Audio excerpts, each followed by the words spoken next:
Lanao, Syudad sang Iloilo. City Hall employees padayo ng pagpang-repack sa mga hygiene kits para sa mga pumuluyo sa syudad sang Iloilo.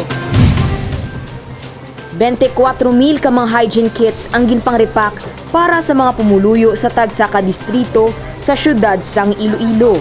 Subong ang ikatatlo nga batch sa pagpang-repack sang nasambit nga mga hygiene kits. Ini mayara sang habon, shampoo, napkin, toothpaste kag cloth face mask.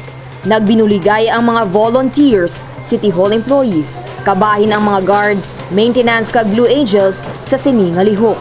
Suno naman kay Ma'am Jocelyn Dalida, sila ang handang ang magserbisyo para sa kayuhan sa mga pumuluyo.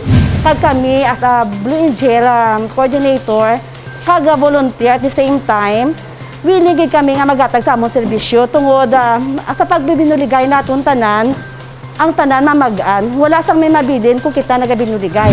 Ini ang napatuman sa pagbinuligay sa mga donors, suno kay Ma'am Rodina Blas nga isa ka staff sa City Mayor's Office.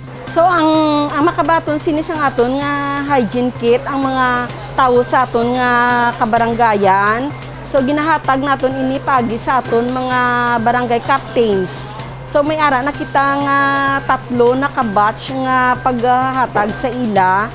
Salamat sa tanan nga mga tao sa likod sang sini nga programa, ilabi na gid sa aton mabinuligon nga Mayor Jerry P. Treñas sa wala untat nga pagsuporta para sa kayuhan sa mga Ilonggo. Sa liwat, kita tanan maghalong, magamit sang face mask, pagasundo ng pagpatuman sang social distancing, kag stay at home. Ini si Dane Raffles para sa Level Up Patrol COVID-19 coverage. Bato, Iloilo! Kaya tani!